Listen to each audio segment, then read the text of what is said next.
There's a lot of myths about artists being isolated, creative geniuses, not real good in social situations. But I feel like we're actually all optimists because we see what's possible.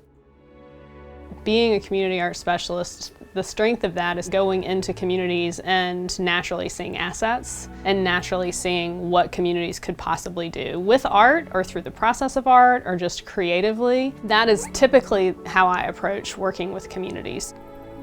So bringing in an artist perspective to the Arts Communication and Design Program specialist position allows me to think outside of the box. So it was a really cool opportunity between the DNR and Iowa State University called the 2020 Parks Program. And that opportunity is to celebrate the 100 years of state parks in Iowa. And so I'm using photography equipment to create artwork that maybe is not your most traditional photography artwork, but hopefully inspires people to get out and look at the world with a different perspective. So some of the equipment that I'm working with is your traditional digital photography equipment and also 360 cameras. I wanted the artwork to present itself as if you were standing in this exact spot at the time when I created the artwork.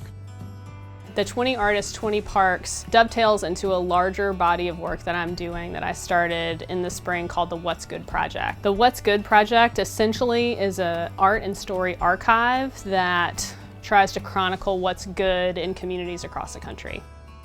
One of the things that Extension does really well is we're good listeners and we know how to ask questions. After I got assigned, I emailed Andy Place, who was the park ranger, and asked him if I could spend some time with him and interview him and him take me around and show me kind of what he thought was good about the park. Each painting is illustrative of one of the stories that Andy told me. You know, I'd love for people to look at the work and want to know more, but also want to look at their own communities and think about what assets exist where they live. While I was creating artwork out here, I also involved some of my other duties as the Arts Communication and Design Program specialist. So I wanted to hold a workshop where I invited 4-H'ers to come and attend and really encourage youth to think about intentionally photographing the environment and also learn about challenges we face in Iowa.